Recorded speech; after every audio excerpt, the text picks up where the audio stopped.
वंदे पुरुषोत्तमम्। आज हम परम पूज्यपाद श्री श्री आचार्य देव के 334वां सत्संग ऋतिक सम्मेलन में दिए गए आशीर्वचन के कियदंश पाठ करें। प्रत्येक मनुष्य के भीतर 4 प्रकार की क्षमताएं होती है।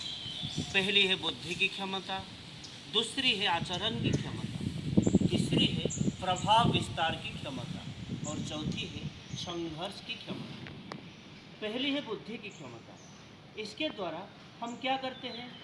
अतीत की किसी भी घटना को स्मृति से निकाल कर उसका विचार कर सकते हैं कि उसमें मेरी भूमिका सही थी या गलत, और उस विचार के आधार पर यह निर्धारित कर सकते हैं कि अपने भीतर किस बात को कहाँ और किस प्रकार बदलने की आवश्यकता है। अथवा विद्यालय में गुरुजी ने जो अमुक विषय में हमें पढ़ाया था वह मेरे वर्तमान जाजन में या कार्य प्रयास में किस प्रकार उपयोगी होगा, यह तत्काल निर्धारित कर लेना, ये सब बुद्धि की ही कार्य है। दूसरी है आचरण की क्षमता। हम ये देखना चाहिए कि हमारा आचरण परिष्कृत हो रहा है या नहीं। नाम ध्यान के बाद हम क्या कहते हैं? निष्अमानी शब्दता, मैं अक्रोधी हूँ, मैं अमानी हूँ, मैं निरलस हूँ।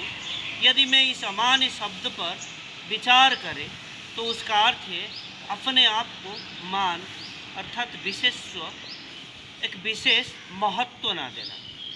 जब कोई किसी के साथ बुरा बर्ताव करता है तो समझना चाहिए कि वो कहीं ना कहीं किसी असुरक्षा बोध से ग्रस्त हुआ है और असुरक्षा बोध से ग्रस्त होकर ऐसा कर रहा है, किंतु उसके उत्तर में दूसरा व्यक्ति भी उसी प्रकार असुरक्षित होकर उसे बुरा उत्तर ना दे, बल्कि स्वयं से कहे, अरे ऐसा आचरण मत करो, तुम अपने ठाकुर के सामने आचरण करो, ठाकुर के समान आचरण करो। किसी के भी बुरे व्यवहार पर मेरा कोई नियंत्रण नहीं है। मैं केवल अपने स्वयं को, आचरण को, स्वयं के आचरण को नियंत्रित कर सकता हूँ ताकि वह शुद्ध बना रहे। दूसरे लोग मेरे साथ कैसा व्यवहार कर रहे हैं वो देखना मेरा काम नहीं, किंतु उनके व्यवहार के कारण मैं अपने स्वयं के अस्तित्व को डगमगाने नहीं दूंगा। इस प्रकार निरंतर उसी में मग्न रहना ही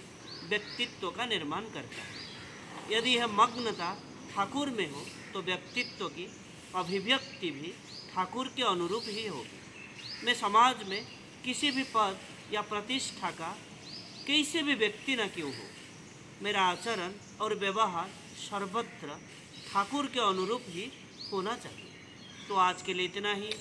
वंदे पुरुषोत्तमम्। वंदे पुरुषोत्तमम्। जय।